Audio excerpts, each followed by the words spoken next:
Vou fazer uma oração rápida aqui, agradecendo ao nosso Pai pela oportunidade de estarmos todos juntos, pedindo que Ele nos assista e o nosso ajustador do pensamento possa nos ajudar a expandir a nossa capacidade de percepção, para que nós possamos absorver os ensinamentos de hoje. Muito bem-vindo a todos, boa noite. Nós vamos continuar, então, do ponto onde nós paramos semana passada,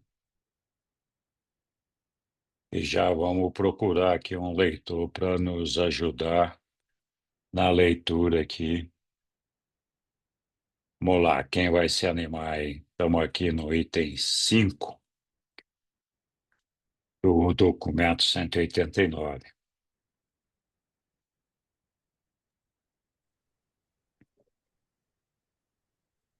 Precisa brigar, pessoal. Um de cada vez, vamos lá. Eu posso ler.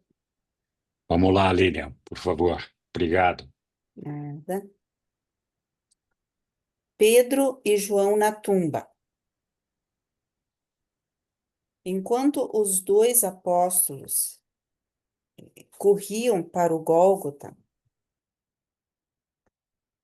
até a tumba de José, os pensamentos de Pedro alternavam-se entre medo e esperança.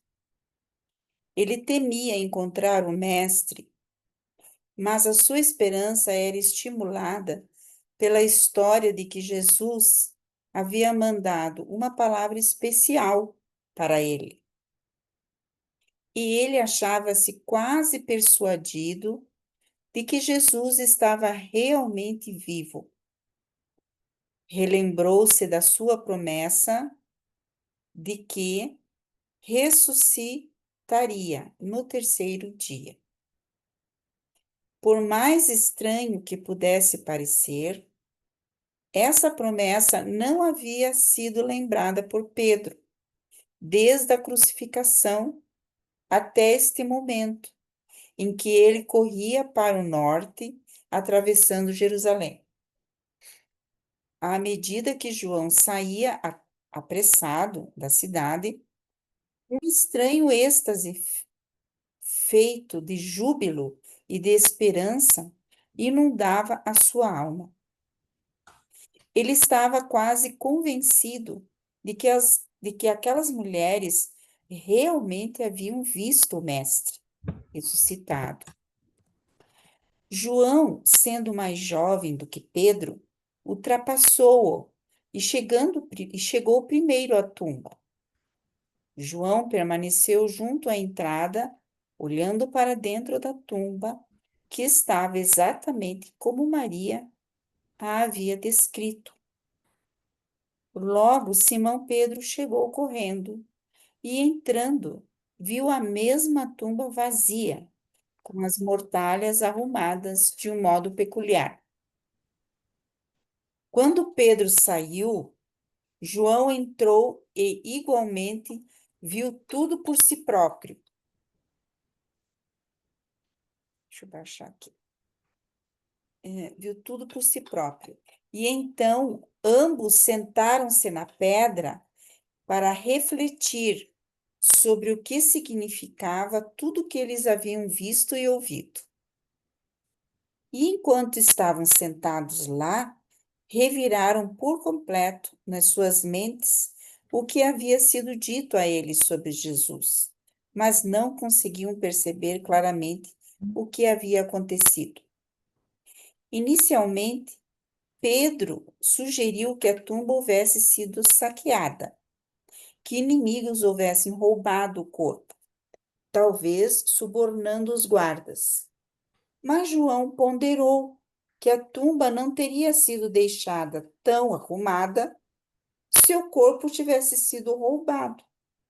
E também levantou a questão de que as bandagens puderam ser deixadas para trás e aparentemente tão intactas. E de novo ambos voltaram à tumba para examinar mais de perto as mortalhas. Quando saíam da tumba pela segunda vez, eles encontraram Maria Madalena, que retornara e chorava diante da entrada. Maria tinha ido até os apóstolos, acreditando que Jesus se havia levantado-se da cova, mas quando todos se recusaram a acreditar no que ela contava, ficou deprimida e em desespero. Queria voltar para junto da tumba, onde ela pensou haver ouvido a voz familiar de Jesus. Enquanto Maria permanecia ali, depois de Pedro e João terem ido embora, de novo o mestre apareceu para ela, dizendo: Não fiques em dúvida, tenha coragem de crer no que viste e ouviste. Volta aos meus apóstolos e de novo dize a eles que eu ressuscitei, que eu aparecerei para eles e que logo irei ter com eles na Galileia, como prometi. Maria apressou-se a voltar à casa de Marcos e disse aos apóstolos que, novamente, havia conversado com Jesus, mas eles não acreditariam nela. E quando Pedro e João voltaram, eles pararam de ridicularizá-la e ficaram cheios de temor e de apreensão. Muito obrigado, Lilian. Obrigada. Muito bom. Alguém quer ter alguma dúvida, algum comentário, alguma observação? Não, é a observação aquilo que me chamou a atenção, né? Foi aquilo que a gente discutiu semana passada, que realmente as mortalhas arrumadas fizeram com que eles descartassem a possibilidade de que Jesus tivesse sido levado, né?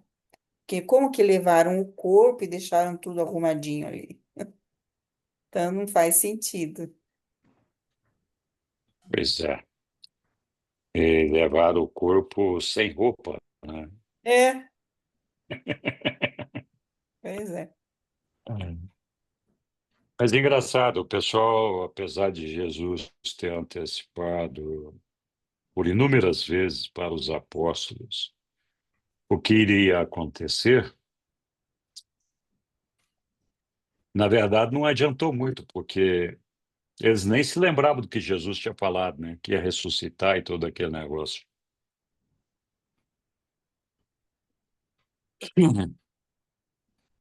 Então,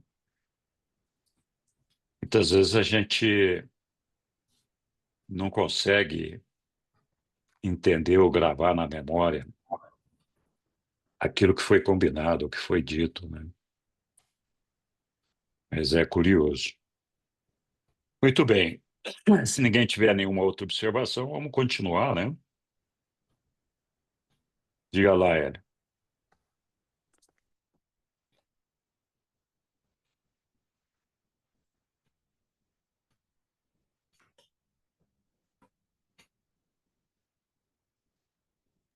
Está muda, Hélio.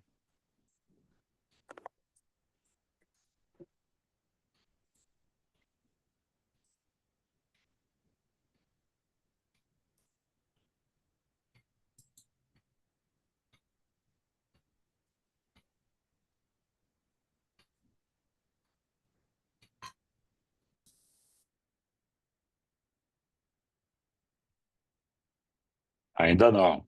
Estamos aguardando aqui você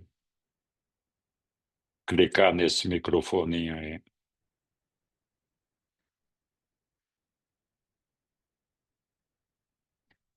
Muito bem, então, vamos ficar aqui sem essa tua observação aí.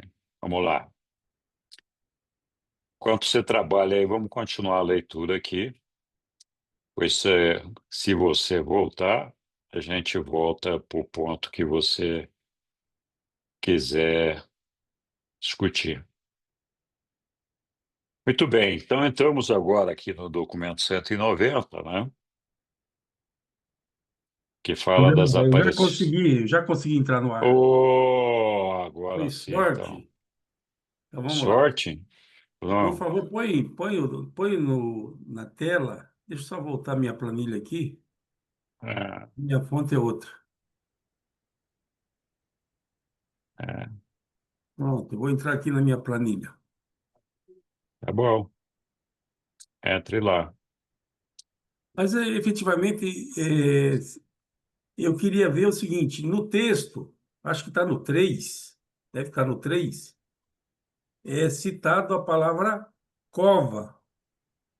E aí eu fico pensando, e cova é um buraco feito na terra, e que, diferente disso, nós aprendemos que ele estava numa tumba e não numa cova. Então, parece um preciosismo meu, mas efetivamente eu queria entender por que cova e não tumba. Haja Bom, eu vista não sei que... se é nesse item 3, mas se for no 3, eu sugiro que você veja de novo, porque lá está escrito tumba o tempo todo. Vamos lá, eu vou ler. Cheguei, agora eu cheguei. Está lá no penúltimo parágrafo. Maria tinha ido até os apóstolos, acreditando que Jesus se havia levantado-se da cova. Está lá no penúltimo parágrafo do 3. Aqui Ah, está doutor. constando cova.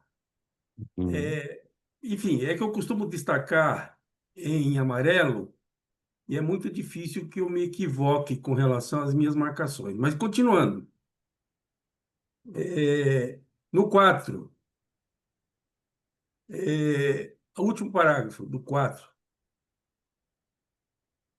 Sim, tá lá. está lá. Diz assim: é, volta aos meus apóstolos e de novo dize a eles que eu ressuscitei, que eu aparecerei para eles e que logo irei ter com eles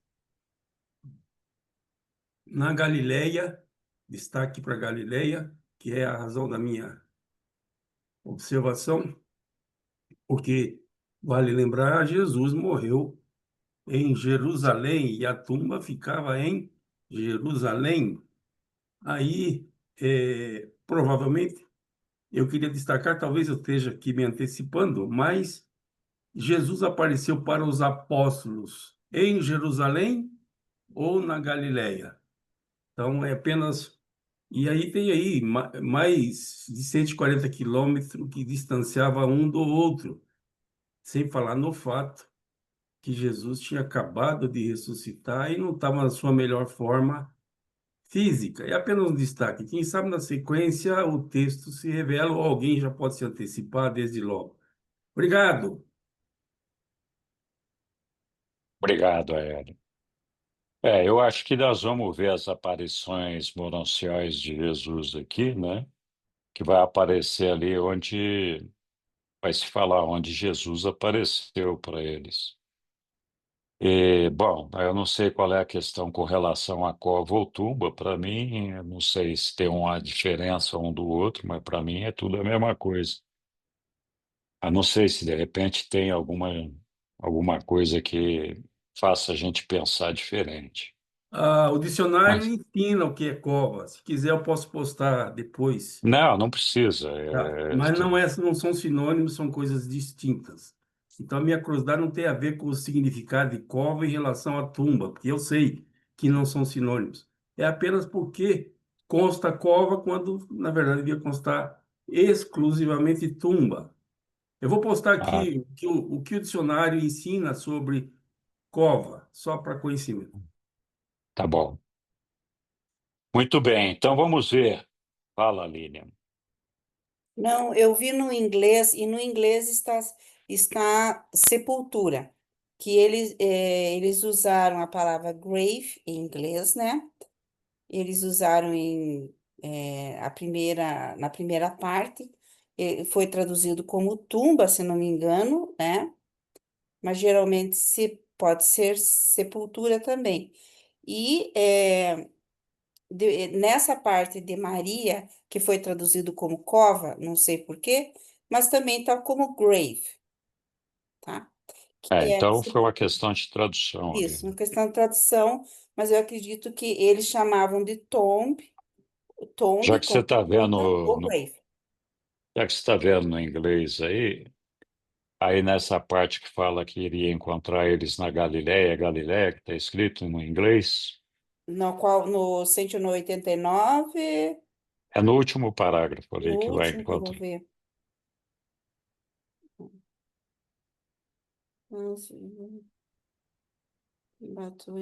É no último mesmo? No último aqui para mim. Ele diz, The would not be. Então, Não, ali no penúltimo, né, que é o é 5:4. Galileia mesmo. É Então Galileia. pronto. Uhum. Eu acho que a intenção de Jesus era encontrá-los na Galileia, mas parece-me que ele se encontrou em Jerusalém antes, né? Quando Sim, eles ele estavam se lá. encontrou em Eu acho que ele Jerusalém, mudou a intenção. como a gente vai ver aqui agora. É. Diga, Caio. Só um comentário aí do negócio obrigado, Lilian, ficou claro aí, de verdade, foi só uma tradução. Aham. Mas se vocês virem lá a tumba do Jardim, né, porque tem duas em Jerusalém, né? A tumba do Jardim, ela é um negócio escavado na rocha, né? Então bom, eu sei que cova é um negócio diferente, né? Que geralmente é um buraco que você tem no solo para baixo, né? Mas lá é uma tumba bem diferente, parece uma caverna, uma pequena caverna escavada, né? E com respeito à Galileia, Jesus falou para eles que gostaria de se reunir com eles depois que ressuscitasse na Galileia. Ele tem um primeiro encontro que não é na Galileia, que é ali em Jerusalém mesmo, onde eles estavam escondidos, mas depois ele pediu para eles irem na Galileia. E é até lá que ele encontra depois o João Marcos. Ele está mais para frente. E eles comem peixe, inclusive comem peixe. Essa parte que me chamou muita atenção, porque Jesus parte o peixe e come peixe estando ressuscitado. Essa é uma parte, uma das mais curiosas para mim. Ah, muito bem. Então vamos continuar aqui com o texto, que daí agora já nesse documento 190, a gente vai ver das aparições de Jesus ali. E aqui fala de várias dessas aparições, não só dessa, né? Mas de várias outras. Quem pode ler para a gente?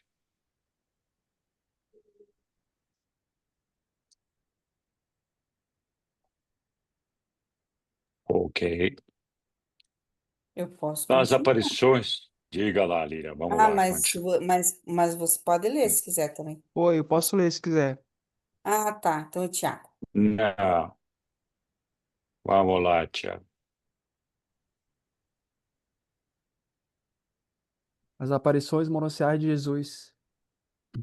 O Jesus ressuscitado prepara-se agora para passar um curto período de tempo em Orante, com o propósito de experienciar a carreira mononcial ascendente de um mortal dos reinos.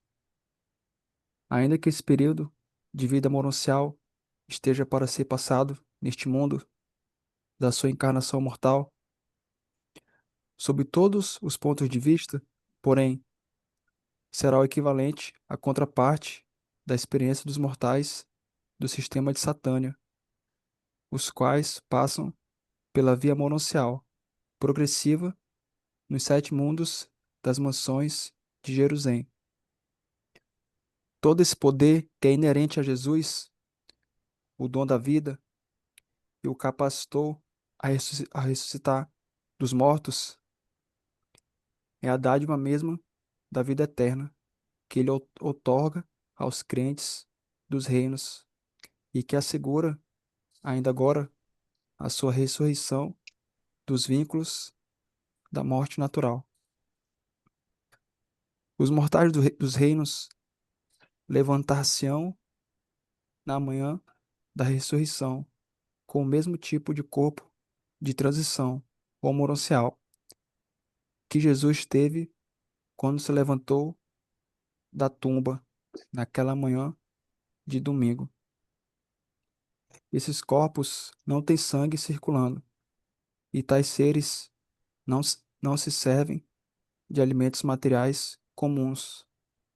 Contudo, essas formas moronciais são reais. Quando os vários crentes viram Jesus depois da sua ressurreição, eles realmente o viram. Não foram logrados por ilusões, visões ou alucinações. Uma fé inquebrantável na ressurreição de Jesus foi a característica cardinal da fé em todas as ramificações do ensino inicial do Evangelho. Em Jerusalém, na Alexandria, na Antioquia e na Filadélfia, todos os educadores do Evangelho uniram-se nesta fé implícita na ressurreição do Mestre.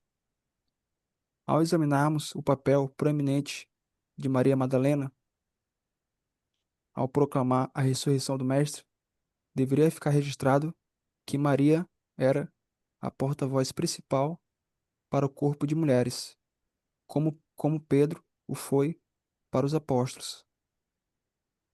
Não era um dirigente das mulheres que trabalhavam para o reino, mas era a sua instrutora principal e sua porta-voz para o público. Maria tornou-se uma mulher muito circunspecta, de tal modo que a sua ousadia ao falar com o homem, a que ela considerou como sendo o jardineiro de José, apenas indica o quão aterrorizada ficara por haver encontrado a tumba vazia.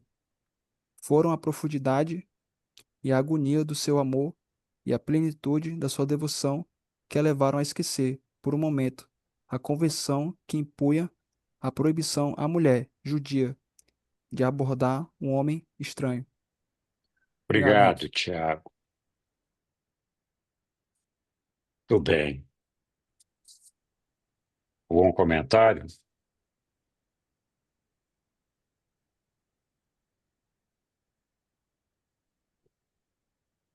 Aqui chama a atenção essa primeira parte desse texto,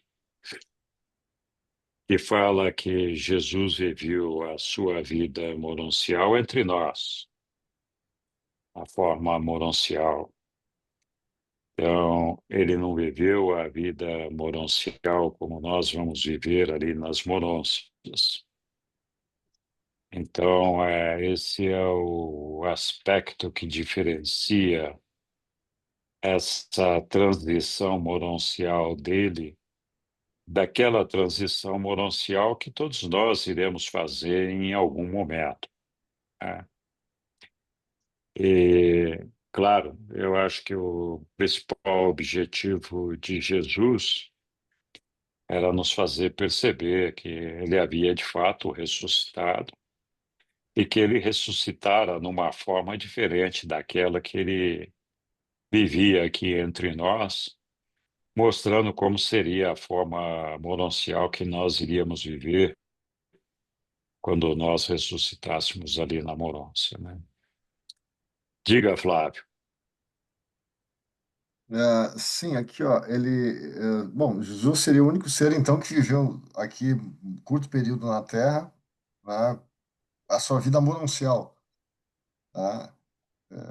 É isso? E porque, assim, Exato. ó, porque ele fala também que, com todas essas formas monanciais, elas não servem de alimento, o corpo não serve de alimentos materiais comuns, contudo, essas formas monanciais são reais.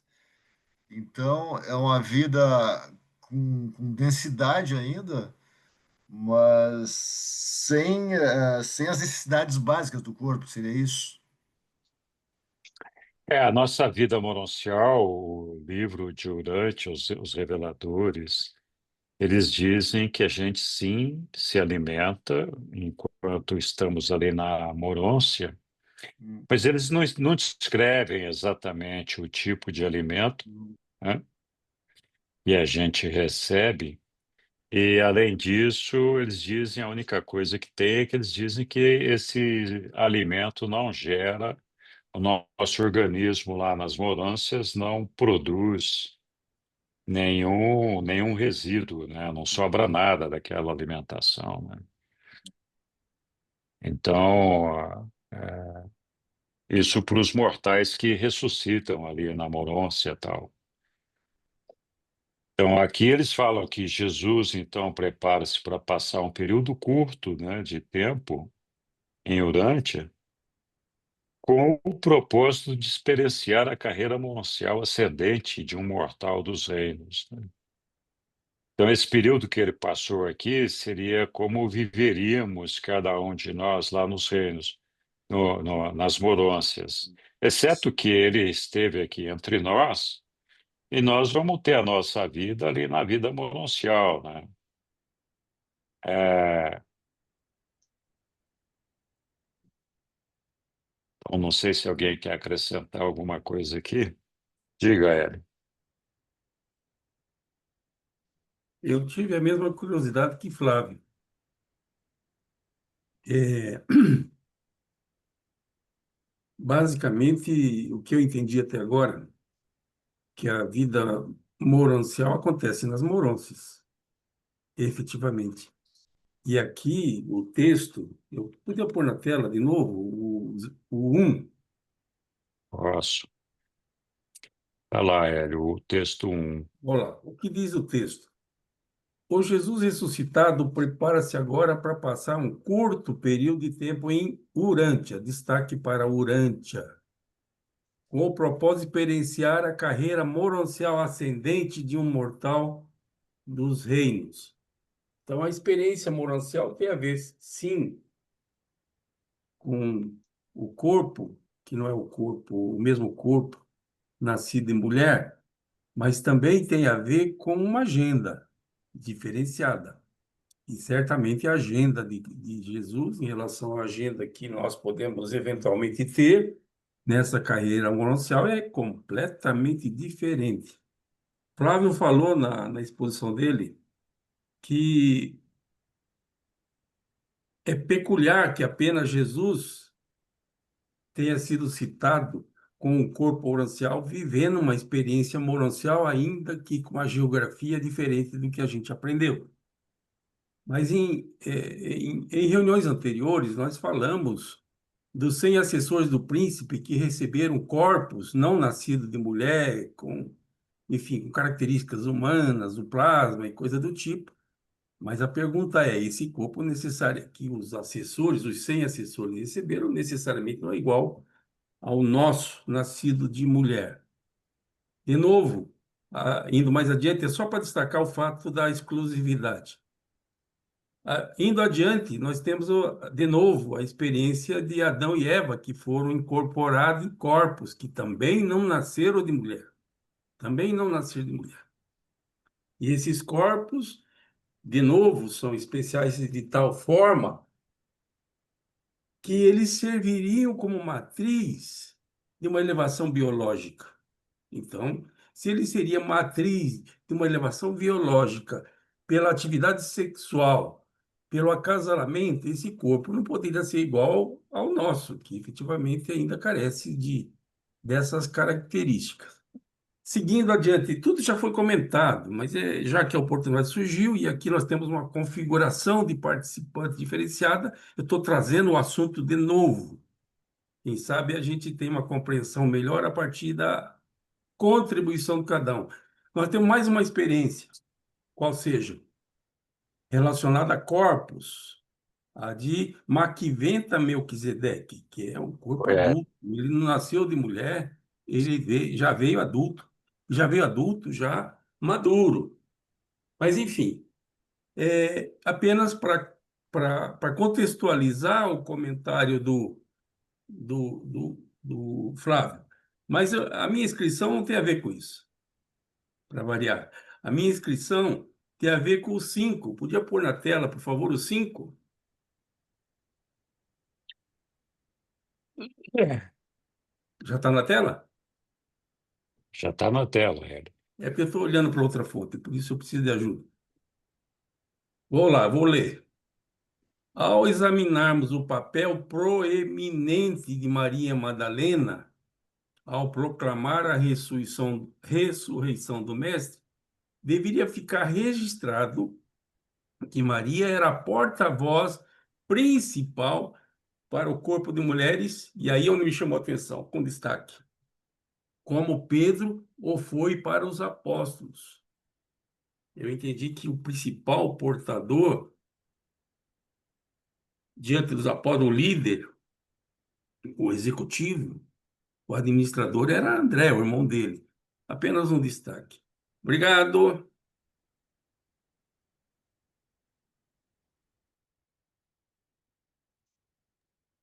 Muito bom, Hélio. Então, todas essas passagens que o Hélio mencionou aí, que antecederam essa aparição de Jesus, começando pelos assessores do príncipe, passando por Adão e Eva, por Maquiventa, etc., não se referiam a corpos moronciais. Nenhum desses citados anteriormente, eram corpos moronciais. O único corpo moroncial que esteve entre nós foi o de Jesus. Diga lá, Hélio. Diga lá, Caio, perdão. Oi, Henrique. É, Só assim, quando eu também li a primeira vez, também eu achei estranho que a passagem, nas diversas fases moronciais, inclusive, né? Porque nessa sequência ele muda de níveis de corpo. Inclusive é falado que é cada vez mais complicado para os transformadores de energia fazer ele visível, né? Em cada uma dessas aparições, né? Que se teve. E todas elas se passam em Urântia.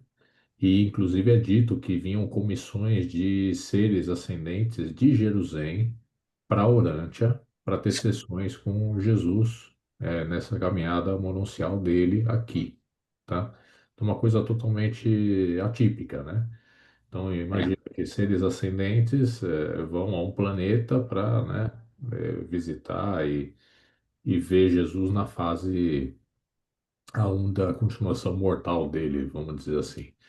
O que eu acabei entendendo por isso é que Jerusalém, como é uma esfera arquitetônica, é uma das esferas que foi feita por Jesus lá atrás, quando começou a fazer o universo, lá há 400 milhões de anos, né? É um lugar conhecido por ele, não é um lugar novo. Para ele não existia nenhuma vantagem de ir para Jerusalém, passar essa experiência em Jerusalém, que é um lugar conhecido. Para ele seria uma experiência diferente continuar e estender essa, essa vida na criatura e entender, por exemplo, também dos seres celestiais que estão aqui no planeta auxiliando a gente. Isso é uma experiência nova, né? Uma experiência que talvez ele não consiga ter em outras situações. Então é um caso diferente do que é para um ser humano, vamos dizer assim, mas para ele é o que é a novidade, é o que é uma experiência que acrescenta algo novo, tá? Então eu entendo que para ele deveria ser diferente mesmo e foi diferente, assim como foi diferente. O valor está realmente em ser diferente, no caso dele. é, exatamente. Além disso, como foi dito anteriormente, a ressurreição de Jesus já não se deu no mecanismo tradicional, onde participa o anjo serafim, ajustador do pensamento, os arcanjos, etc. Jesus, sendo o Deus do universo local, ele tomou de volta a vida dele por si próprio, ele não precisou da intervenção de nenhum dos outros seres que participam da nossa ressurreição normal. E ele também, como você falou, ele já tinha plena ciência de como funcionava o negócio ali em Jerusalém, etc. Eu entendo que a ressurreição dele, esse período de prova moroncial que ele vivenciou entre nós, tinha outros propósitos que não só de vivência dele, pessoal, como um ser moroncial, mas inclusive de nos mostrar a nós mesmos como que a coisa iria ser conosco quando nós ressuscitássemos, né? Certo que diferente, num território diferente, porque nós ressuscitaremos ali em Jerusalém, nos mundos da mansão, e ele resolveu passar o período dele mononcial aqui conosco. E você tem razão, cada vez ficava mais difícil de fazer com que ele ficasse visível para todos nós, porque assim, veja, o texto fala que ele viveu a experiência mononcial entre nós. Então, está certo que foi uma experiência relâmpago, né? Porque foi muito rápida a passagem dele entre nós. Mas a gente sabe que quando nós estivermos na morância, nós vamos passar por 570 corpos diferentes. Está certo que um timing diferente, não vai ser uma coisa tão breve, tão curta, como essa que Jesus passou aqui entre nós, mas cada um desses corpos que nós vamos receber quando estivermos na morôncia é cada vez mais sutil também, cada vez é mais espiritual e menos material. Então, eu imagino, não está escrito aí, mas imagino que a situação é muito parecida, né? À medida que Jesus ia desenvolvendo a sua experiência mononcial, entre nós, ainda que de uma forma mais acelerada, tinha que ser mais difícil mesmo, podia ser diferente, né? E acho que, de novo, ele transmite aqui para a gente a ideia de como que é a nossa ressurreição e como vai ser a nossa vida mononcial, só ratifica aquilo que nós sabemos que vai acontecer com a gente, embora as circunstâncias, o local e a forma como aquilo ali evoluiu seja diferente, mas o pano de fundo é o mesmo, é a ressurreição e a vida mononcial, né? Com relacionamentos com outros seres, nós vamos ter. Então, eu acho que faz todo sentido. Então, ia ser estranho se ele ressuscitasse e nenhum de nós aqui tivéssemos tomado conhecimento que ele ressuscitou. E menos ainda que tivéssemos conhecimento de que ele tomou uma forma mononcial, né? Então tá, Jesus morreu e nós não sabemos que ele ressuscitou. Como é que seria esse negócio aí, né? Ele falou que ia ressuscitar, como é que nós vamos saber? Só quando chegar lá nas Morons? Então, para mim, faz todo sentido que a coisa tenha sido como ele fez, para que nós pudéssemos perceber aquilo que ele nos passou. De outra forma, nós íamos ficar no escuro aqui, né? Pô, esse cara veio aqui, morreu, falou que ia ressuscitar, ninguém mais sabe o que aconteceu com ele, só sabe que o corpo sumiu da tumba e blá, blá, blá, não teve mais nada, né? PT saudações, né? Então, ficamos aqui na dúvida daquilo que aconteceu. Para mim, eu acho que essa é a maneira de entender de Jesus nos mostrar como que é o reino de Deus e de que maneira que nós vamos evoluir nele, né? Claro, o ideal seria que nós pudéssemos ver tudo isso com ele lá na Morôncia, né? Mas não seria factível nesse momento. Bom, não sei se alguém tem mais alguma outra observação sobre esse ponto. Diga, Ed. Eu fiz a observação do papel da Maria Madalena como líder, conforme está no texto, e também em relação a Pedro como líder quando Jesus escolheu André para isso. O que tem para ser dito a respeito? De fato, Pedro era o líder deles no que diz respeito à pregação, à oratória, à escola de apóstolos, tudo. Era conduzida por Pedro, ele era um líder. É, o administrador, de fato, era André, era um administrador dos apóstolos, né?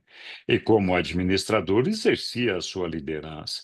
Mas do ponto de vista espiritual, do ponto de vista de treinamento, do ponto de vista de de oratória e da pregação do evangelho, Pedro sempre foi o líder, inclusive para todos nós, né? Ele deixou essa herança dele aí como grande orador, e de certa forma foi meio ofuscada pela presença de Paulo, mas eu acho que ele nunca deixou de ser um líder, né?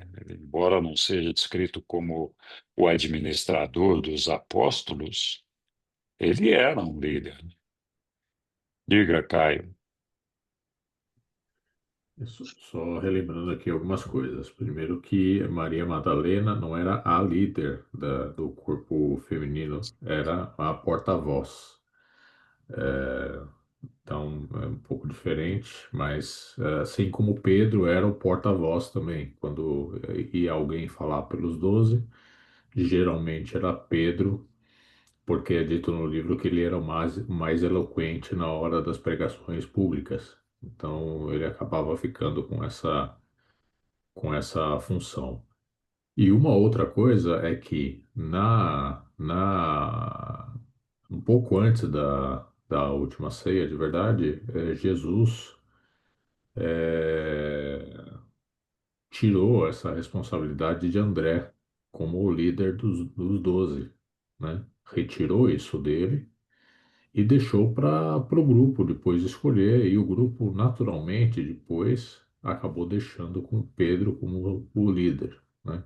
Inclusive tem uma passagem no livro que fala que André achou até muito bom isso, porque o estado de desespero deles era tão grande e o humor tão abalado ali depois da morte de Jesus, que ele achou bom que Jesus tivesse tirado essa carga das costas dele, né? Então, só relembrando essas partes aí. Legal, cara. Tudo bem. Diga, Hélio.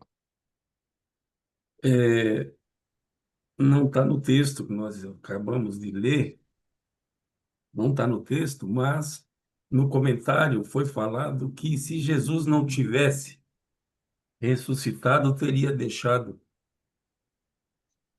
desde a geração dele até nossos dias, uma incerteza sobre a divindade dele. E ao dizer tal coisa, a gente está especulando que a mensagem dele, a experiência dele, a vivência dele, em quase 36 anos de vida, não tem a mesma importância que a ressurreição dele. Não foi dito textualmente, mas ficou implícito, por isso a minha provocação. Obrigado. É, é uma provocação válida, Hélio, mas não foi isso que eu quis dizer quando eu falei aquilo ali. Eu só disse que Jesus havia prometido que ia ressuscitar e ele ressuscitou. Ele tinha que mostrar isso para a gente de alguma forma. Era uma forma de ratificar toda a pregação dele. Agora, independente da ressurreição dele ou não, é, isso não tira, não diminui a importância de Jesus e todas as suas pregações entre nós. Mas nós somos todos nós, temos um pouquinho de Tomé. A gente quer, mostra aí o cravo, mostra aí a ferida, né? A gente só acredita naquilo que vê, né? Então eu acho que o fato de Jesus ter ressuscitado é uma contribuição positiva para confirmar aquilo que foi falado, ficar só na palavra. Para muitos de nós, talvez isso não fosse importante, mas para muitos outros, com certeza é. Muito bom. Vamos lá, vamos continuar então. Os arautos da ressurreição. Alguém se anima a nos ajudar com a leitura aqui? Posso ajudar aí? Diga lá, Flávio. Muito Claro. obrigado. Os arautos da ressurreição. Os apóstolos não queriam que Jesus os deixasse, por isso não deram importância a todas as suas afirmações sobre a própria morte, nem as suas promessas de ressuscitar. Eles não estavam esperando a ressurreição do modo como ela veio. Eles recusaram-se a acreditar nela, até que se confrontassem compulsivamente com a evidência irrefutável e com a prova absoluta das suas próprias experiências. Quando os apóstolos se recusaram a crer naquilo que as 5 mulheres relataram, quanto a terem visto e falado com Jesus, elas se retiraram.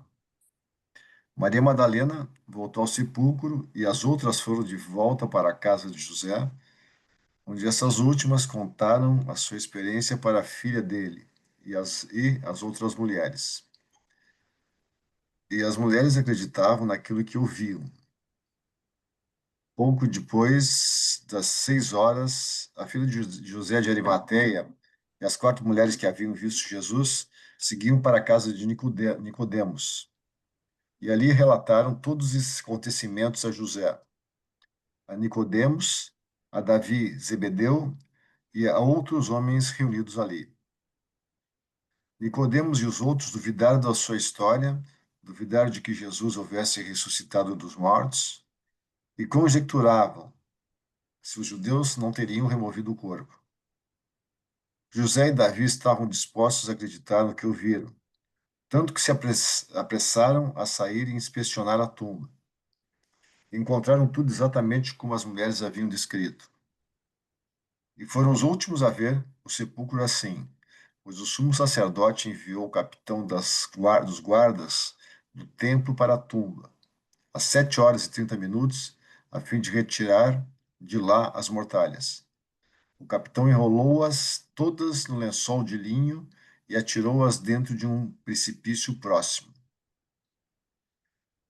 Do sepulcro, Davi e José foram imediatamente para a casa de Elias Marcos, onde se mantiveram em conferência com os 10 apóstolos na sala de cima. Apenas João Zebedeu se achava disposto a acreditar, ainda que vagamente, que Jesus houvesse ressuscitado dos mortos. Pedro acreditou a princípio, mas, quando não encontrou o Mestre, caiu em dúvida profunda.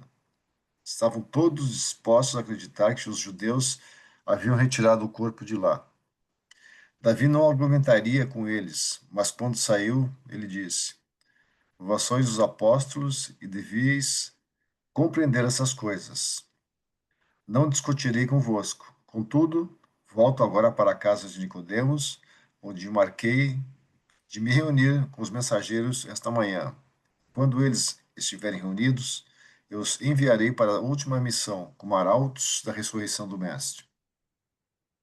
Eu ouvi o Mestre dizer que, depois de morrer, ele iria ressuscitar no terceiro dia, e eu creio nele. E assim falando aos deprimidos e abandonados embaixadores do reino, esse chefe autoconvocado da comunicação e da informação despediu-se dos apóstolos. Quando saía da sala de cima, ele deixou a bolsa de Judas, contendo todos os fundos apostólicos, no colo de Mateus Levi. Eram aproximadamente 9 horas e 30 minutos, quando o último dos 26 mensageiros de Davi chegou à casa de Nicodemos. Davi prontamente os reuniu no espaço pátio e disse-lhes: Homens e irmãos, durante todo esse tempo vós tendes servido a nós, de acordo com o juramento feito a mim e a vós próprios, uns aos outros. E eu vos conclamo a testemunhar que nunca antes coloquei informação falsa nas vossas mãos.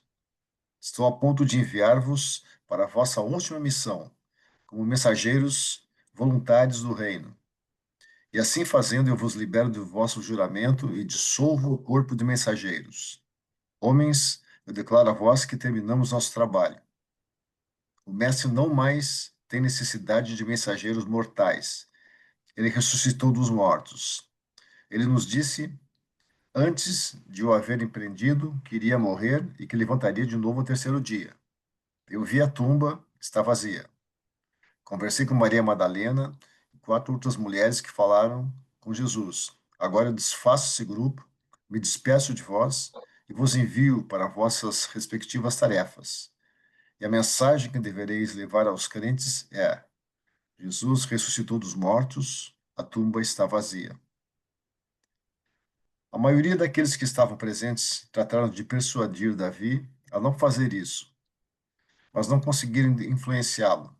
Então procuraram dissuadir os mensageiros, mas estes não deram ouvidos às palavras de dúvida. E assim, pouco antes das 10 horas da manhã desse domingo, esses 26 corredores saíram como os primeiros arautos do poderoso fato verdadeiro do Jesus ressuscitado. E eles começaram essa missão como haviam iniciado tantas outras, cumprindo o seu juramento, feito junto a Davi e Zebedeu e entre eles próprios. Esses homens depositavam uma grande confiança em Davi. Partiram para essa tarefa sem ao menos parar para falar com aquele que havia visto Jesus, pois eles acreditaram o suficiente na palavra de Davi. A maioria deles confiava no que Davi havia dito, e mesmo aqueles que duvidaram, de algum modo, levaram a mensagem com a mesma certeza e com a mesma rapidez. Os apóstolos do corpo espiritual do reino, nesse dia, estavam reunidos na sala de cima, onde manifestavam temor e expressavam dúvidas, enquanto aqueles leigos, representando a primeira tentativa de socialização do Evangelho do Mestre, pela Irmandade dos Homens, sob as ordens do seu destemido e eficiente líder, corriam para proclamar o Salvador, ressuscitado de um mundo e de um universo. E eles enganjaram-se nesse serviço memorável, antes mesmo que os seus representantes escolhidos se mostrassem dispostos a acreditar na sua palavra ou aceitar as provas das testemunhas. Esses 26 mensageiros foram despachados para a casa de Lázaro, em Betânia, e para todos os centros dos crentes, em Berseba, no sul de Damasco, Sidom, ao norte, e de Filadélfia, no leste, até Alexandria, no oeste. Quando Davi deixou seus irmãos e foi até a casa de José em busca da sua mãe, os dois então seguiram até Betânia, para juntar-se à família de Jesus que os aguardava. Davi hospedou-se com Marta e Maria em Betânia até que elas se desfizessem de suas posses terrenas, e depois ele as acompanhou em sua viagem para unirem-se ao seu irmão Lázaro, na Filadélfia. Cerca de uma semana depois, João Zebedeu levou Maria, a mãe de Jesus, até a sua casa em Betsaida. Tiago, o irmão mais velho de Jesus, permaneceu com a sua família em Jerusalém. Ruth ficou em Betânia com as irmãs de Lázaro. O restante da família de Jesus voltou para a Galiléia. Davi Zebedeu saiu de Betânia com Marta e Maria, indo para Filadélfia, no princípio de junho. No dia seguinte, ao seu casamento com Ruth, a irmã mais nova de Jesus, a irmã mais nova de Jesus. Muito obrigado, Flávio. Aqui só ratifica aquilo que nós falamos antes, né? Quem acreditava na palavra do mestre e quem não acreditava, ou quem tinha dúvidas, né? Davi foi um cara que, embora não tivesse toda a religiosidade dos seus irmãos, sempre confiou no Jesus e sempre acreditou em tudo que Jesus falou. E ele não teve dúvida de que Jesus havia ressuscitado. Enquanto que os outros estavam ali, mas será que é verdade? Será que não é?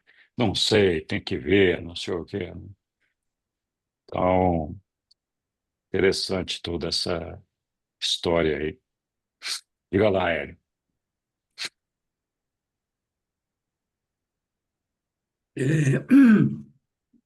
Por favor, colocar. O texto é longo, são 10 parágrafos, mas enfim, eu não vou me alongar. O 2 na tela. Sim, já está lá, Hélio. Eu vou chamar a atenção só para a última.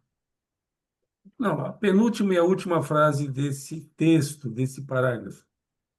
A partir de diálogos de aprendizagem em aulas anteriores, em reuniões anteriores. É bom porque aqui esclarece ainda mais alguns pontos que foram levantados lá atrás e que pode eventualmente ter deixado ainda dúvidas. Eu vou ler. E foram os últimos a ver o sepulcro assim, pois o sumo sacerdote enviou o capitão dos guardas do templo para a tumba, às 7h30, a fim de retirar de lá as mortalhas. Destaque, retirar. Destaque, mortalhas.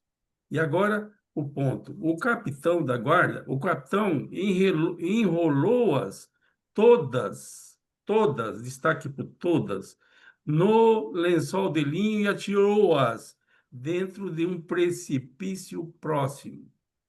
Não tenho a menor dúvida que as vestes de Jesus, as mortalhas, as bandagens e todas foram destruídas a partir desse texto. No entanto, muitos cristãos ainda acreditam que tem um lençol em particular que acabou moldando o corpo de Jesus e é tratado com reverência como uma relíquia. E essa conversa vem de muito tempo e entre nós, inclusive, foi motivo de diálogo, de aprendizagem, para não falar a palavra debate. Mas ainda tem um outro ponto que chamou a minha atenção, entre os 10. Aqui no 9, por favor, o 9. Já está na tela? Já está na tela. Primeira frase. Quando Davi, provavelmente o Zebedeu, com certeza, deixou os seus irmãos, foi até a casa de José em busca da sua mãe. Quem é esse José citado aqui? Obrigado. É José de Arimateia. Parabéns, é isso mesmo. Concordo. É isso. Tudo bem. Algum outro comentário sobre...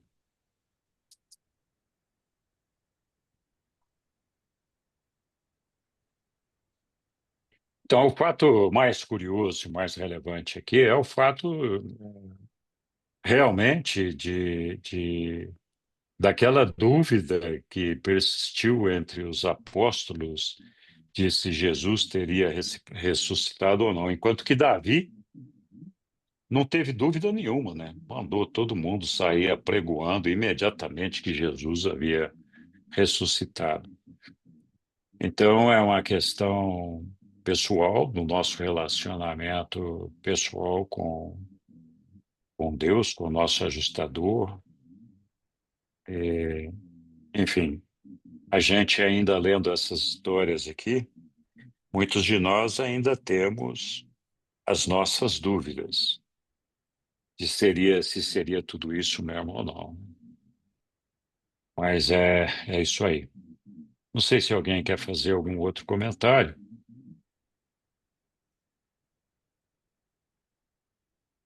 Tudo bem. Então, seguimos aqui. Diga. Só uma palavrinha aí. Eu acho que isso demonstra, na verdade, essa, digamos, incoerência dos apóstolos, assim, né, em não acreditarem, né?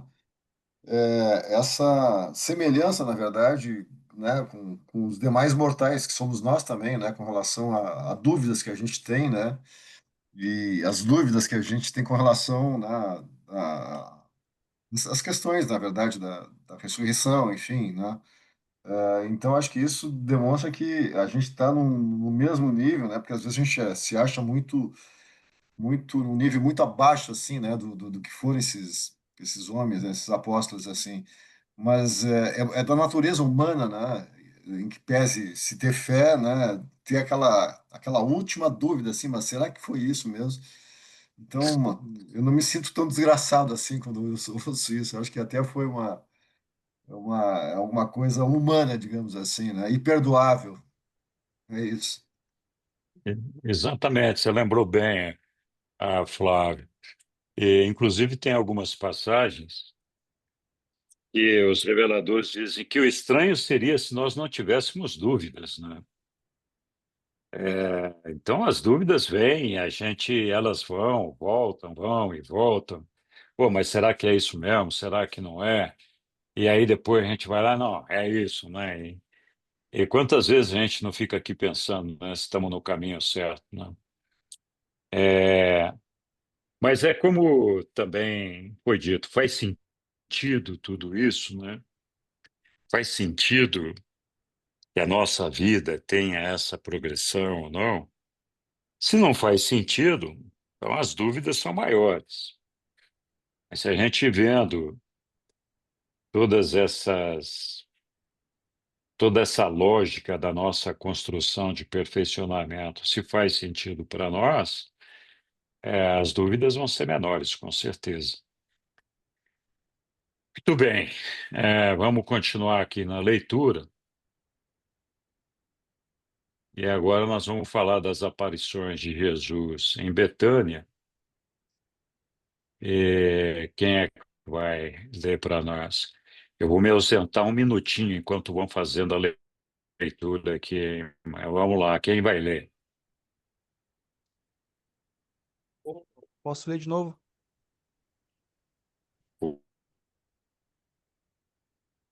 Posso ler também.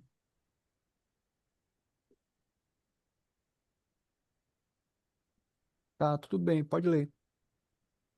Não, não. É o Tiago? Não, lê você, falou primeiro.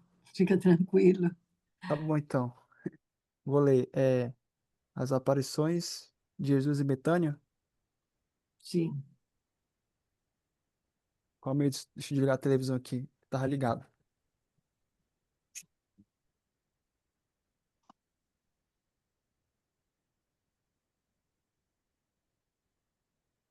E vamos lá. É,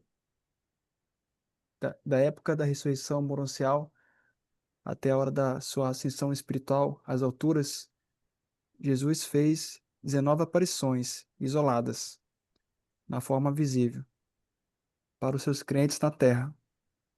Ele não apareceu para os seus inimigos, nem para aqueles que não poderiam fazer um uso espiritual da sua manifestação na forma visível. A sua primeira aparição foi para 5 mulheres no sepulcro. A sua segunda, para Maria Madalena, também no sepulcro. A terceira aparição ocorreu por volta do meio-dia, nesse domingo, em Betânia, pouco depois do meio-dia. Tiago, o irmão mais velho de Jesus, estava no jardim de Lázaro, de pé, diante da tumba vazia do irmão, do irmão ressuscitado. Saiu da tela o texto.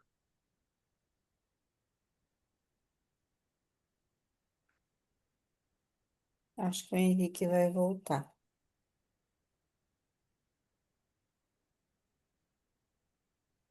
Esperar um pouquinho e voltar. Santo Sudário é uma fraude, Hélio? Acho que com certeza é, né? Desculpe, Mas, eu caí aqui. Aham. Vou deixar aqui alguém como co-host aqui. A internet aqui não é muito boa, não. Não, É, não se machucou, Henrique? deu uma ralada aqui no joelho, mas está tudo certo. Vamos lá, então vamos continuar a leitura aqui, né? Você estava lendo, Tiago? é, A segundo terceira parágrafo. aparição, né? Vamos ler lá. Isso, isso. Terceira aparição ocorreu por volta do meio-dia, nesse domingo, em Betânia. Pouco depois do meio-dia, Tiago, o irmão mais velho de Jesus, estava no jardim de Lázaro, de pé, diante da tumba vazia do irmão, ressuscitado, de Marta e Maria, repassando na sua mente as novidades trazidas 1 hora atrás, pelo mensageiro de Davi. Tiago inclinava-se a acreditar sempre na missão do seu irmão mais velho na terra, mas havia muito tempo que perdera o contato com o trabalho de Jesus, e assim tinha deixado dominar-se por graves incertezas sobre as últimas afirmações dos apóstolos de que Jesus era o Messias. Toda a família estava estupefata e bastante confundida com as notícias trazidas pelo mensageiro. E quando Tiago ainda encontrava-se diante da tumba vazia de Lázaro, Maria Madalena chegou sobressaltada e relatou à família as suas experiências daquela madrugada no sepulcro de José. Antes que ela tivesse terminado, chegaram Davi e Zebedeu e sua mãe. Ruth acreditou, é claro, nesse relato, e também Judá, depois de conversar com Davi e Salomé.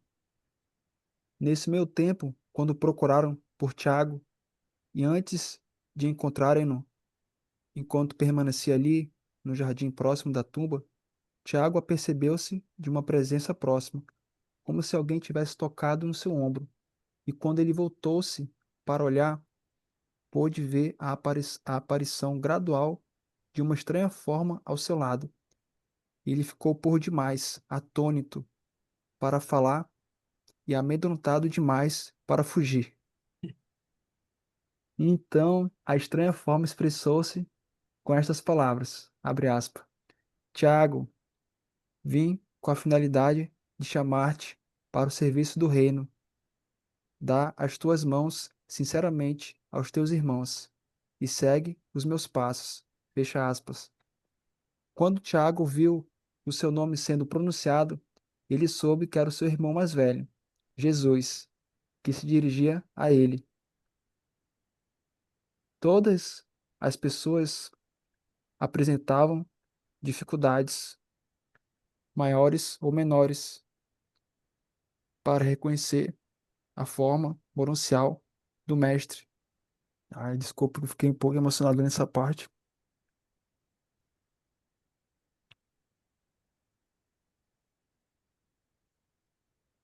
Todas as pessoas apresentavam dificuldades, maiores ou menores, para reconhecer a forma monuncial do mestre, mas poucos encontravam dificuldade para reconhecer a sua voz e identificar, de algum outro modo, a sua encantadora personalidade, uma vez que ele houvesse começado a comunicar-se com eles.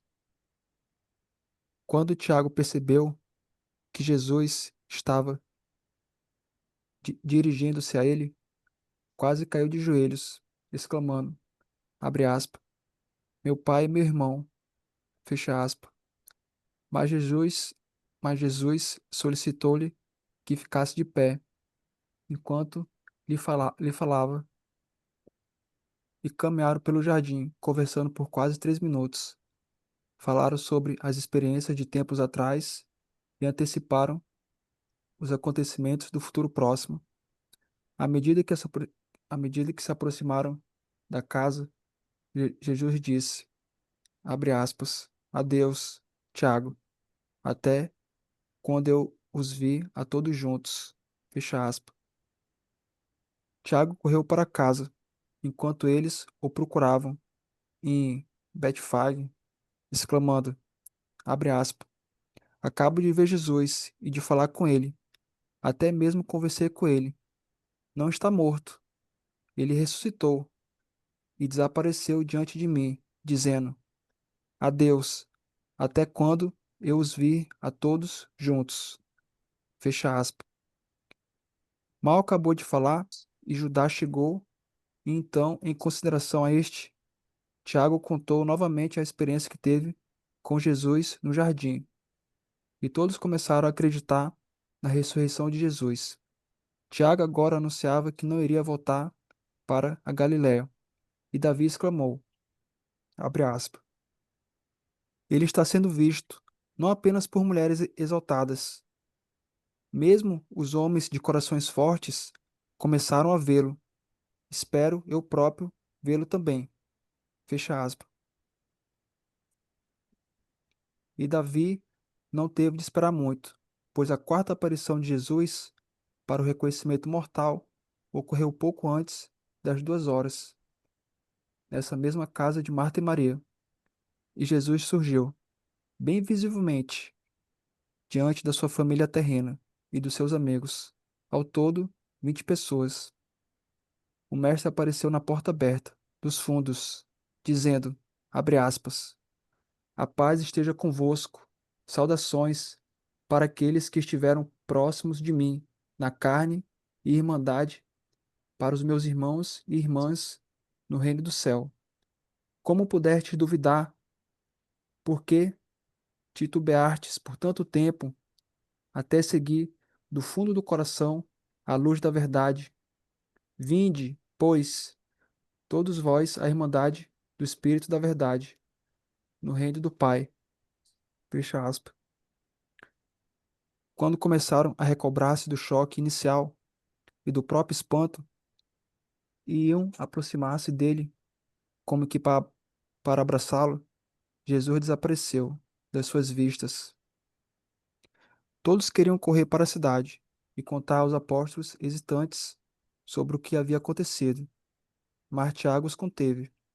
Apenas a Maria Madalena foi permitido voltar à casa de José. Tiago proibiu que ele se colocasse abertamente de público, que essa visita monacial havia acontecido, por causa de algumas coisas que Jesus havia dito a ele, enquanto conversavam no jardim. Mas Tiago nunca revelou mais nada sobre a conversa com o Mestre, ressuscitado, nesse dia na casa de Lázaro, em Betânia. É isso, muito Muito comovente. Eu gostei muito de ler. obrigado, Tiago. Tudo bem, pessoal? Um comentário?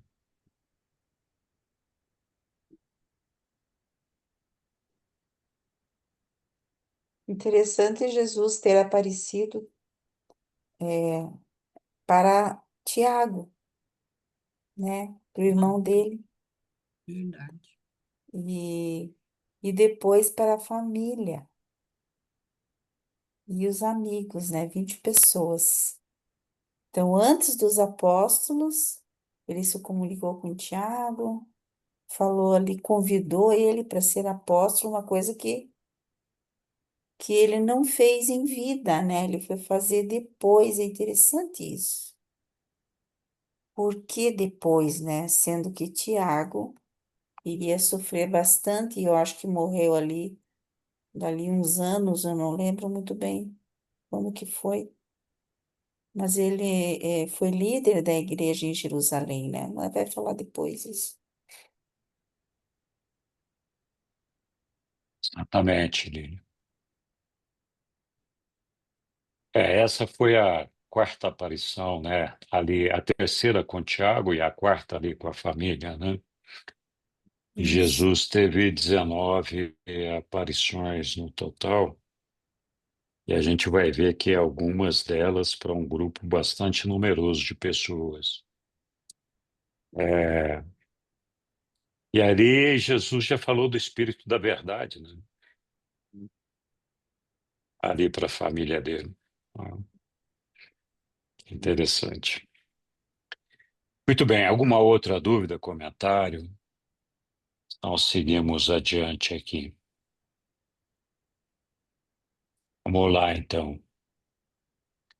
Na casa de José, José de Arimateia, que era o dono do terreno e do sepulcro que Jesus havia sido enterrado. Quem vai ler? Posso ler. Muito bem, Angele. Muito obrigado. Estou arrumando aqui, que está meio confuso. Eu gosto de ler no livro. Na casa de José, José de Arimateia, né? A quinta É, manifestação moroncial de Jesus, para que os olhos dos mortais o reconhecessem, aconteceu na presença de umas 25 mulheres crentes reunidas na casa de José de Arimateia, por volta das 4h15, nesta mesma tarde de domingo. Maria Madalena havia retornado à casa de José apenas alguns minutos antes dessa aparição.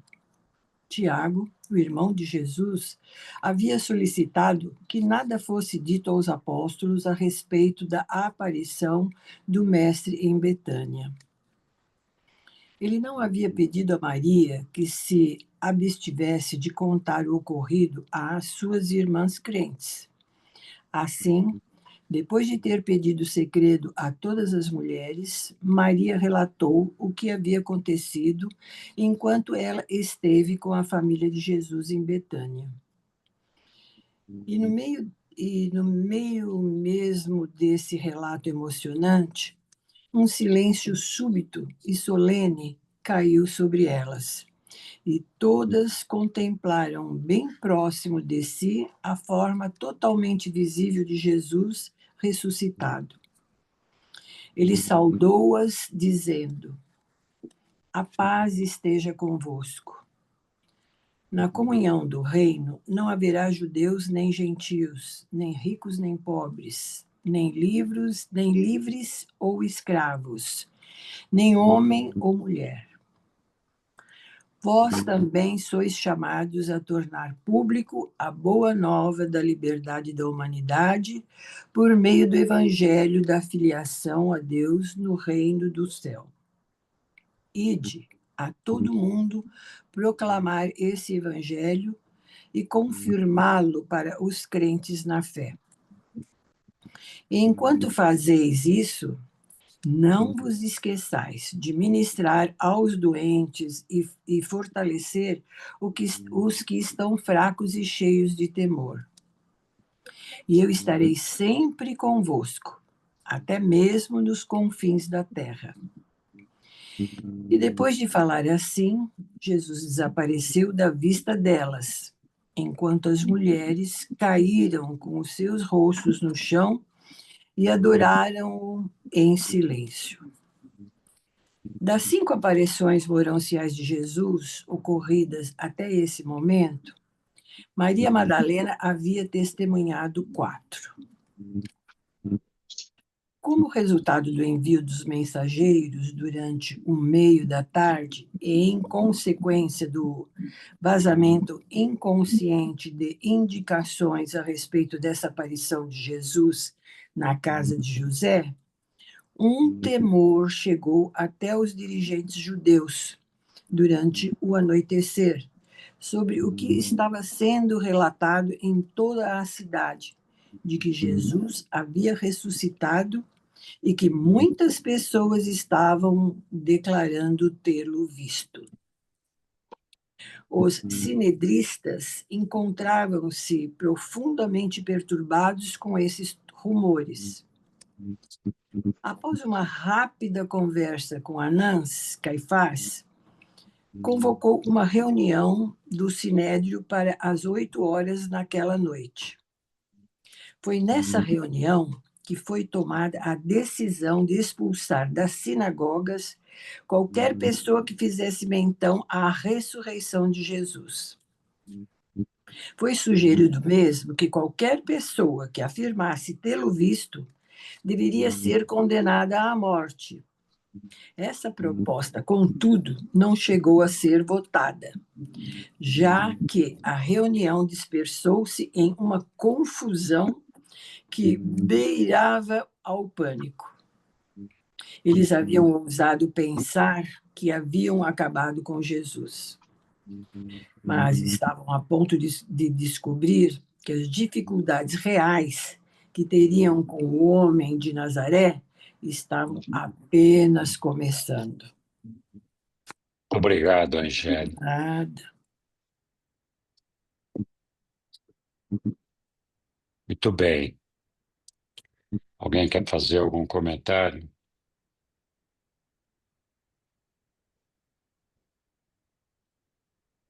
Diga, Lilian. Então, ali a gente descobre mais uma coisa que Tiago falou, né? Confidenciou, no caso, né? Para Maria Madalena, para que não espalhassem a notícia por enquanto, mas que ela fosse avisar as mulheres que estavam na casa de José da Arimateia. Então, as crentes que estavam lá, ali não diz que eram provavelmente deviam ser as 12 discípulas, mais o corpo de mulheres, né, que eles falam, mais algumas crentes, né? E então ali Jesus, ele envia as mulheres à evangelização. Vocês também devem evangelizar. Olha que interessante. É. E daí ele começa a a falar um pouco mais do que seria essa evangelização, né? Do que seria o reino de Deus. No reino de Deus não haverá escravo, não haverá livre, né? Todos serão iguais. Então, o que elas deveriam falar? E mais para frente ele vai aumentar esse discurso dele, né? Falando basicamente a mesma coisa. Mas é bem interessante, assim, né? Que foi só para esse grupo de mulheres que estavam lá. Então, como que novamente Jesus eleva as mulheres ao mesmo patamar dos homens, né, com a mesma missão, os mesmos direitos. Achei muito linda essa parte, assim, e essa aparição exclusiva para elas. Mesmo porque eles não ficavam juntos, né, em ambientes em conjunto, assim, né? E ali você vê essa parte, né? Então aí fala sobre essa aparição, acho que mais sobre essa, né? Que me chamou a Bom, atenção. muito legal mesmo, Lívia. Olha, nós temos um dos microfones que está aberto, que está produzindo um ruído, uma interferência. Não sei de quem que é, mas... Então, vamos ver se a gente consegue eliminar, porque depois na gravação aparece a interferência. Mas legal, né, Lilian, ter essa lembrança sua, né? E acho que Jesus sempre teve realmente essa valentia de tratar todos com igualdade, né? E de inserir a mulher no contexto da comunidade, né? De uma maneira geral. Então, muito bom mesmo. Alguma outra observação sobre essa parte dessa leitura? Imagina a gente quando frequenta a igreja, a gente ouve falar de quantas aparições? Uma ou duas, não me lembro agora, né? Na E aqui igreja, tem parece, eu já fiz esse levantamento, parece que são 13, 13, né? né? E aqui tem 19, né? Tudo 19, bem, é. tudo bem. Vamos continuar então vendo as aparições aqui. Outra questão aqui, Ah, ele pede para as mulheres para que confortem, né, os doentes e os atribulados. Ele dá essa missão também para elas, né? Não sei se ele vai falar para os apóstolos também, mas acho que sim, não lembro. Mas para as mulheres ele dá essa. Eu lembro muito das freiras, né? Porque na Igreja Católica, as freiras, vamos dizer, elas podem até, as mulheres podem ser ministras da Eucaristia. Eu fui mesmo ministra da Eucaristia, pode ser catequistas, eles podem ter.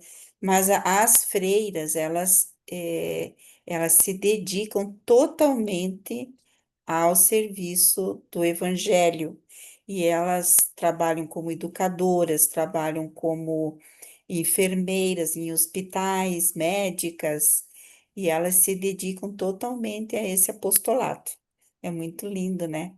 E tem também nas outras igrejas as sacerdotes, as sacerdotisas, né? Vamos dizer assim, não sei, pastoras que falam, né? E, então, elas também fazem essa parte nesse sentido, né? E todas nós somos chamadas, homens e mulheres, somos chamadas a fazer esse apostolado com a vida, né? A nossa vida diária de testemunho. verdade. Muito bem, então seguimos lá adiante com a nossa leitura aqui. Agora, a aparição aos gregos, né? Quem vai ler para a gente aqui? Eu posso ler. Então, diga lá, Roberto, por favor. Muito obrigado. A aparição aos gregos. Por volta das 4h30, na casa de um certo Flávio, o mestre fez a sua sexta aparição moroncial para cerca de 40 gregos crentes reunidos lá. Enquanto estavam empenhados em discutir os relatos da sua ressurreição, o Mestre manifestou-se em meio a eles, a despeito das portas estarem fechadas com ferrolhos seguros. E dirigindo-se a eles, ele disse: A paz esteja convosco. Embora haja aparecido na terra e entre os judeus, o Filho do Homem veio para ministrar a todos os homens. No reino do meu Pai não haverá nem judeus nem gentios, vós sereis todos irmãos. Os filhos de Deus, ide, portanto, a todo mundo, proclamar esse evangelho da salvação, como vós o recebestes dos embaixadores do reino. E eu aceitarei em comunhão na irmandade dos filhos pela fé na verdade do Pai. E tendo falado-lhes assim, ele os deixou. E não mais o viram. Passaram toda a noite dentro da casa, achavam-se por demais tomados de um temor respeitoso e de um medo espantado, e não se aventuraram a sair.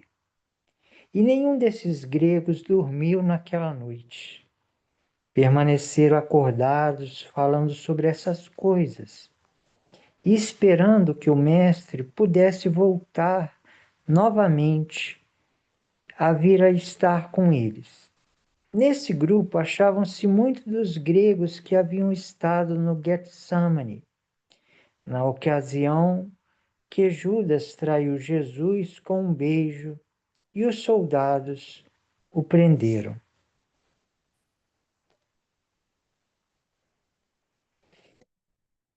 Os rumores da ressurreição de Jesus e os relatos a respeito das aparições para os seus seguidores iam espalhando-se rapidamente, e toda a cidade encontrava-se tomada por uma forte emoção. O mestre já havia aparecido para sua família, para as mulheres e para os gregos, e dentro em pouco manifestar-se-ia em meio aos apóstolos. O sinédrio logo irá começar a considerar os novos problemas que, de um modo tão repentino, se precipitaram sobre os governantes judeus. Jesus pensa muito nos seus apóstolos, mas deseja que sejam deixados a sós por algumas horas mais, em reflexão solene e em considerações profundas, antes de estar com eles.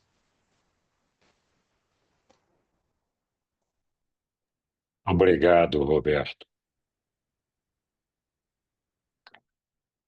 Acho que os apóstolos já estavam ficando preocupados, né? Olha, aparece para todo mundo É verdade. e não aparece para nós, né? O que será que está acontecendo aí? Quem pisou no tomate, né?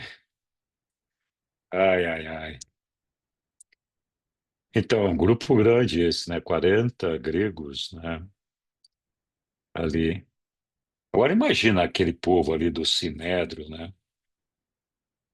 E, bom, eles tinham conseguido prender e matar Jesus, né?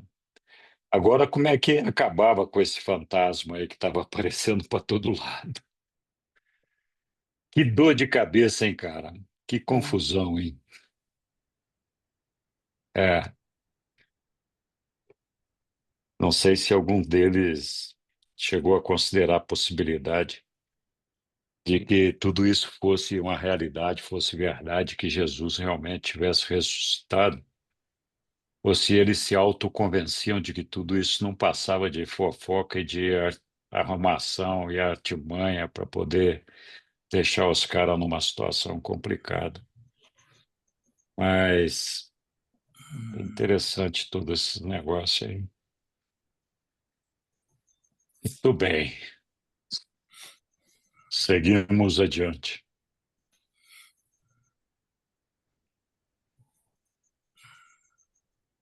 Caminhada com os dois irmãos. Alguém quer ler? Eu posso ler? Pode, claro. Vamos lá. A caminhada com os dois irmãos.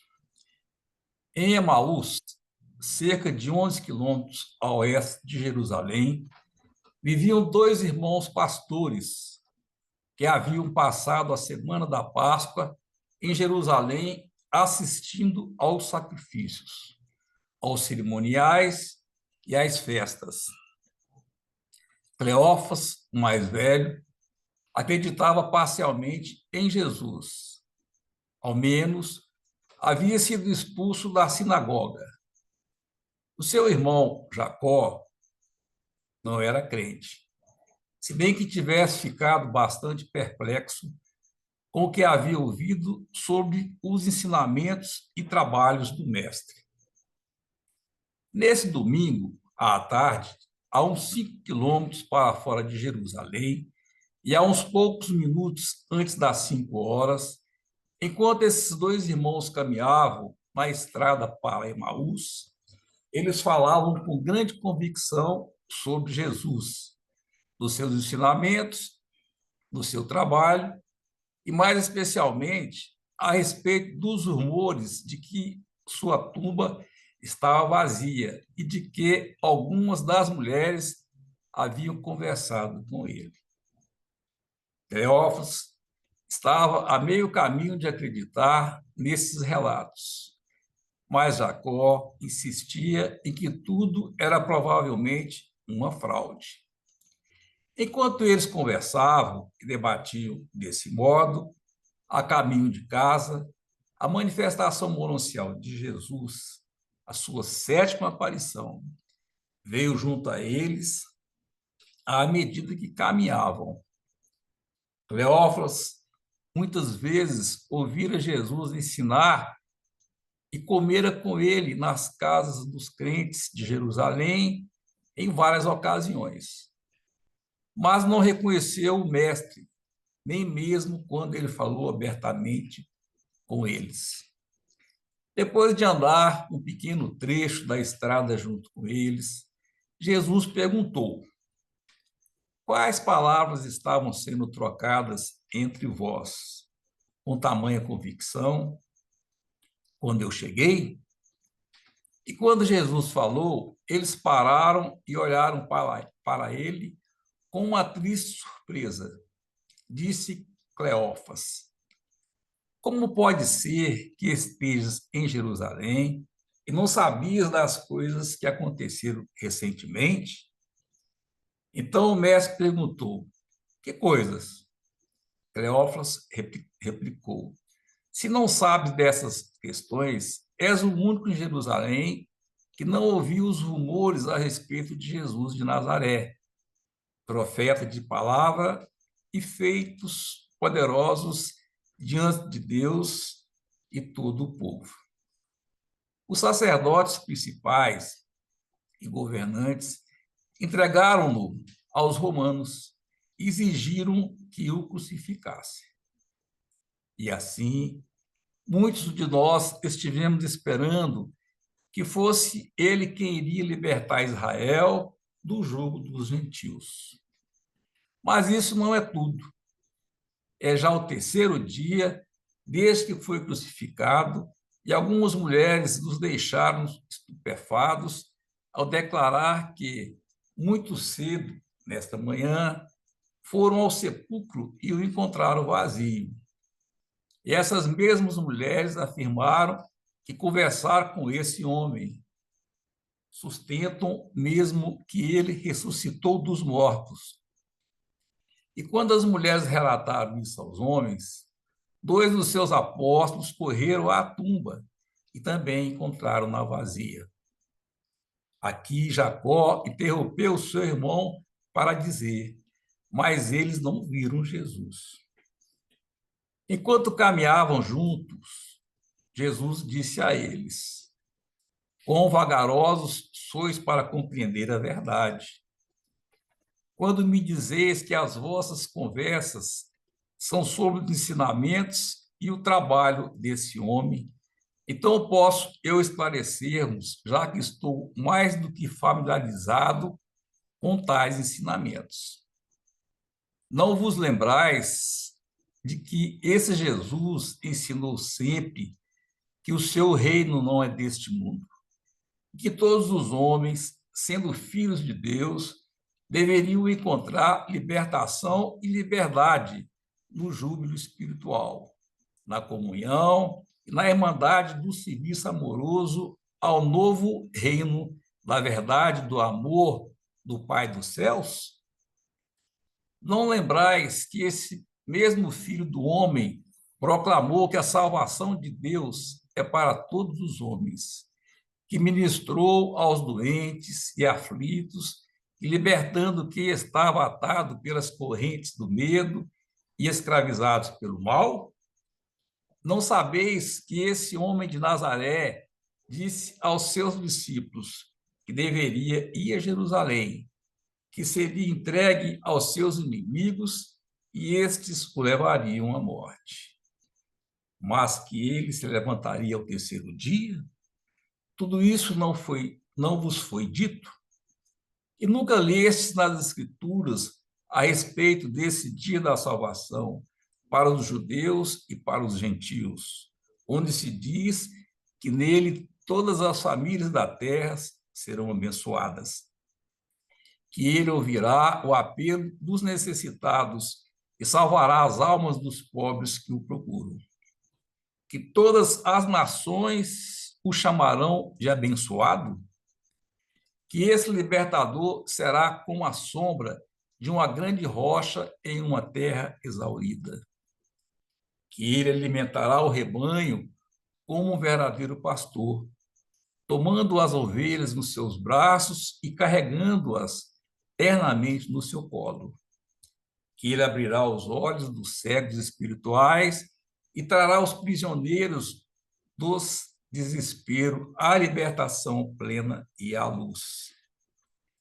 E todos aqueles que se encontram na escuridão verão a grande luz da salvação da terra, da salvação eterna, que ele medirá os corações partidos, proclamará a liberdade aos aprisionados do pecado e abrirá a prisão para aqueles que estão escravizados pelo medo e tolhidos pelo mal.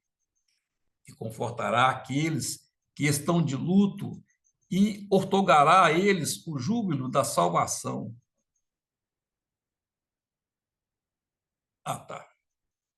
Da salvação em lugar da pena e do pesar.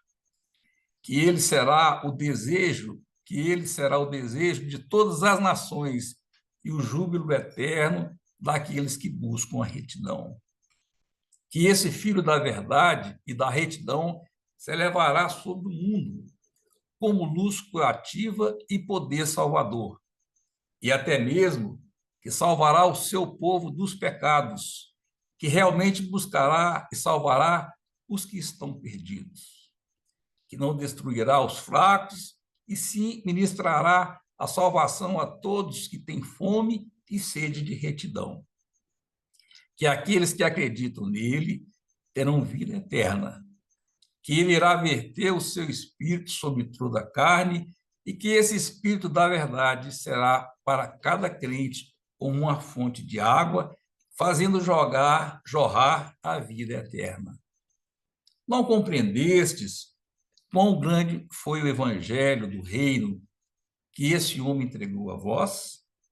Não percebeis quão grande é a salvação que vem a vós? Nessa altura, eles estavam chegando perto da cidade onde esses dois irmãos moravam. Em uma palavra, esses dois homens disseram, desde que Jesus havia começado a ensinar a eles, enquanto caminhavam junto pela estrada. Logo chegaram em frente à sua humilde moradia e Jesus estava para deixá-los, indo estrada abaixo, mas eles solicitaram-lhe que entrasse e ficasse com eles. Eles insistiram, como era quase já ao cair da noite, que ele permanecesse lá com eles. Finalmente, Jesus consentiu e, logo que eles entraram na casa e se sentaram para comer, deram a ele o pão para abençoar, e quando ele começou a parti-lo e a entregá-lo a eles, os olhos dos dois abriram-se, e Cleófas reconheceu que o convidado deles era o próprio mestre. E quando ele disse, é o mestre, o Jesus mononcial desapareceu da vista deles. E então, eles comentaram um com o outro. Não é de se espantar que os nossos corações estivessem queimando dentro de nós quando ele nos falou, enquanto caminhávamos pela estrada, e enquanto ele abria ao nosso entendimento os ensinamentos das Escrituras. Eles não se detiveram para comer. Haviam visto o mestre mononcial e saíram correndo da casa, de volta a Jerusalém, para difundir a boa nova do Salvador ressuscitado. Por volta das 9 horas naquela noite, e pouco antes do mestre aparecer aos 10 apóstolos, esses dois irmãos emocionados irromperam na sala de cima, indo ao encontro dos apóstolos, declarando que haviam visto Jesus e conversado com ele. E contaram tudo que Jesus tinha dito a eles, e mesmo que não haviam reconhecido quem ele era, até o momento em que partiu o pão. Ótimo. Obrigado, Leopoldo. Pois é, que curioso. E será que Jesus apareceu para esses dois cidadãos aí que aparentemente não tinham nenhuma expressão significativa dentro da comunidade, né? Mas ele apareceu para esses dois aí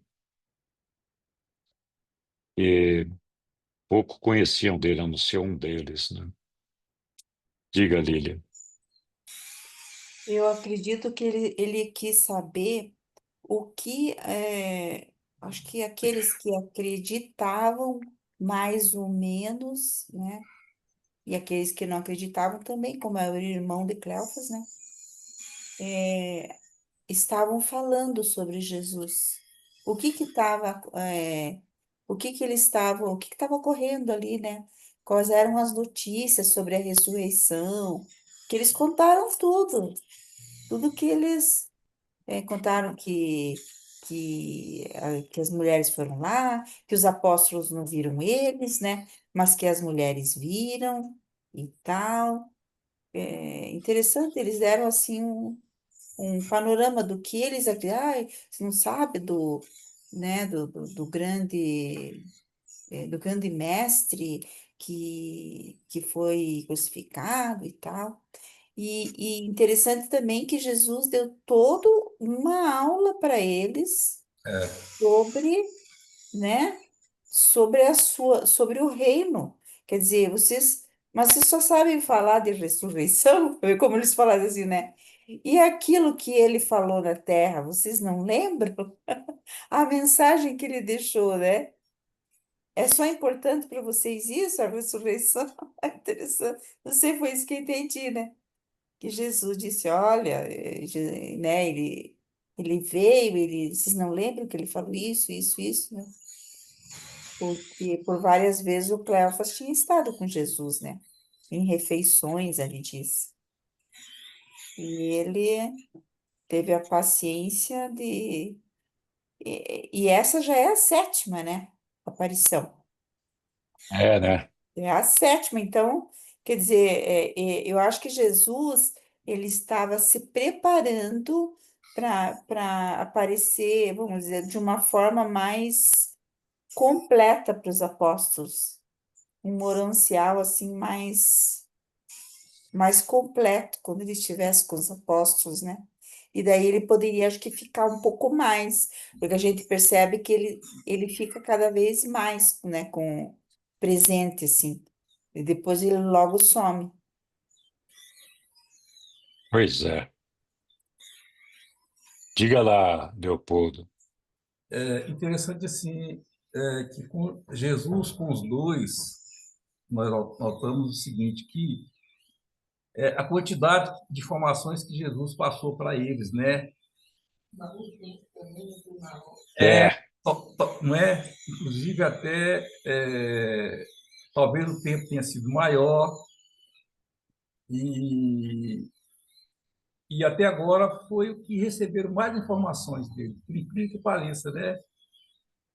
Ele realmente é, conversou, ele sentou e dialogou, inclusive praticamente quase que ceiou com eles, né?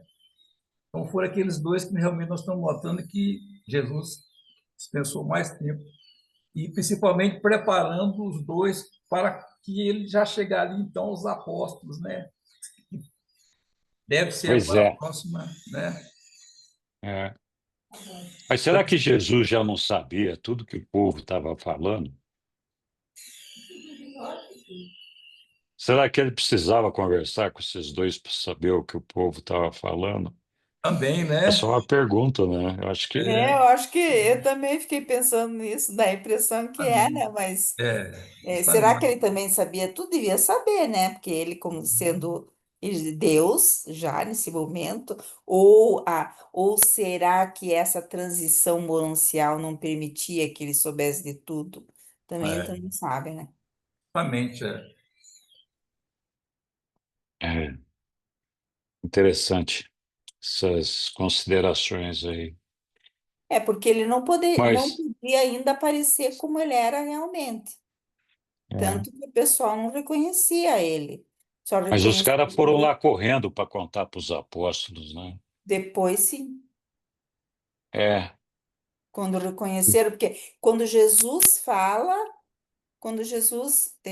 só que os dois tiveram que escutar bastante Jesus para reconhecer ele, para saber que era ele.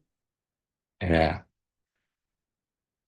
Aí eles foram correndo lá para contar para os apóstolos, e Acho os que apóstolos ainda não tinham visto Jesus, né? eu acho que até para preparar, né, os apóstolos, acho que eles foram como um porta-voz. Me deu a impressão também, eu fiquei intrigada. Por que que isso apareceu? Mas no finalzinho, nas últimas frases desse tópico, aparece assim que ele foi correndo falar para os apóstolos. Então, eu acho que foi como uma preparação para eles, para mais uma vez, duas pessoas falar que ele havia sido ressuscitado, né? Eu acho que como um porta-voz para a preparação dos apóstolos, me parece, assim, me pareceu isso, assim, sei. É, poderia ser, né? Mas é de fato intrigante o fato dele ter aparecido para esses dois aí. É, mas, enfim. E outra questão, eu sei que os tempos são diferentes, eu acho que morancialmente falando, né? Porque Hum, ele fica assim, mais ou menos umas 2 horas sem aparecer. Daí ele aparece, fica um pouquinho com as pessoas e já desaparece. Então, nesse meio tempo, onde é que ele fica? Nas mansões, no mundo das mansões, em trânsito, como é que é, né? É interessante isso. sei lá, né? É uma pergunta também interessante. O que que ele está fazendo enquanto não está no meio dos outros, né? Ah, Será também que ele apareceu só para essas pessoas que foi relatado, ou ele apareceu para outras nesse meio tempo? bom, eu suponho que os reveladores aqui sabem para Falariam, quem ele né? apareceu, né? É, eu acho que sim, né? Não É sei. porque ele disse que apareceu para mais ou menos 1.000 pessoas. Então, se a gente fizer a conta aqui, não dá 1.000. Se a gente fizer a Não, mas conta. aqui foi a quinta ou sexta, né? Ele já Não, tinha mas não, é aparecido. que a gente já leu, né? Se a gente vê os dois documentos, não dá 1.000. Porque na que mais ele apareceu, dá 500. A que mais ele apareceu vai dar 500 pessoas. Se eu não me É, engano. Mas daí se a gente faz as contas, 40 aqui, 20 lá, não dá 1.000. Eu acho que tem alguns que eles não revelaram, não sei. Vamos ter que ver aí algum aí que Eu fazer as soube contas de que, novo. eu soube que ele apareceu para os essênios também. Não sei onde eu li isso. É, também não sei, Angélica. Uhum. Eu acho que essa aparição para os essênios não está aqui no livro de Urântia, não Não, não sei, está.